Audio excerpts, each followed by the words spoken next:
Apa saja yang menjadi keberatan Sekjen PDI Perjuangan Hasto Kristianto dalam pemeriksaan penyidik KPK kurang lebih berlangsungnya selama 4 jam hari ini selain penyitaan ponsel dan juga tas? Lebih lengkap kita akan tanyakan ke jurnalis Kompas TV Gracia Adur di Gedung Merah Putih KPK.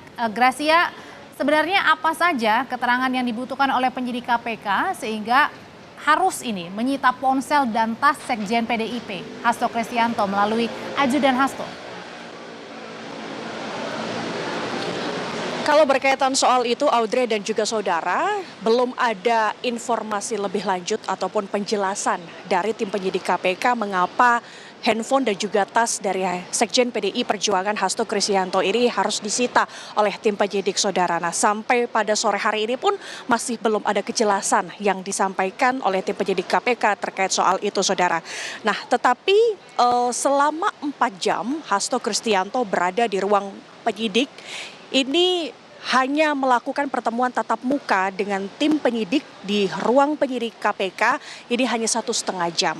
Nah, dalam pertemuan tatap muka 1,5 jam itu hanya ini tidak membahas soal pokok perkara dari kasus Harun Masiku, tetapi isinya hanya berdebat antara Hasto Kristianto dengan tim penyidik dari KPK sendiri. Nah, isi perdebatannya adalah soal Hasto ini keberatan jika handphone dan juga tasnya disita oleh tim penyidik. Maka dari hal ini Hasto meminta adanya pendampingan secara hukum karena dari hal ini tidak sesuai dengan KUHAP seperti itu yang disampaikan oleh Hasto ketika bercerita kepada para jurnalis pada tadi siang tadi ini, saudara.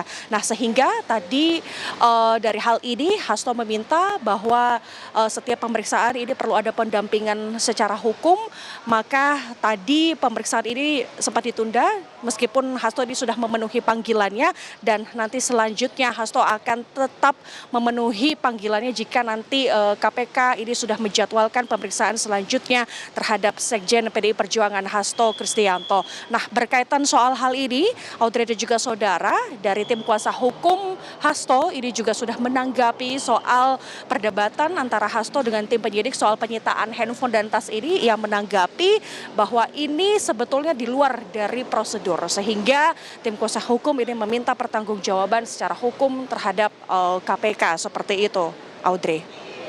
Ya, kalau hari ini Sekjen PDIP sudah memenuhi panggilan penyidik KPK. Lalu pertanyaan berikutnya, sebenarnya gimana sampai dengan sekarang pencarian Harun Masiku yang masuk dalam daftar pencarian orang, kemudian juga daftar Interpol juga nih, tapi hingga sekarang belum juga ditangkap. Ya, sampai hari ini pun juga ini yang masih dipertanyakan oleh kita semua bahwa Harun Masiku ini masih menjadi buron dari tanggal 29 Januari 2020 dan juga di tanggal 30 Juli tahun 2021 ini juga menjadi daftar Interpol seperti itu, saudara.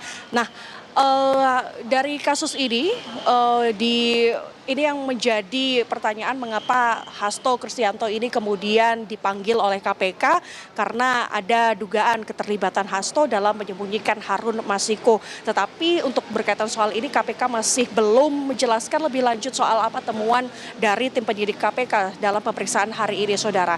Nah, sebelum KPK ini memeriksa Hasto Kristianto ini merupakan saksi keempat dalam kasus Harun Masiku. Nah, sebelumnya KPK ini sudah memeriksa pengacara yang bernama Simeon Petrus dan juga seorang mahasiswa bernama Hugo Ganda dan juga Melita Graves, saudara.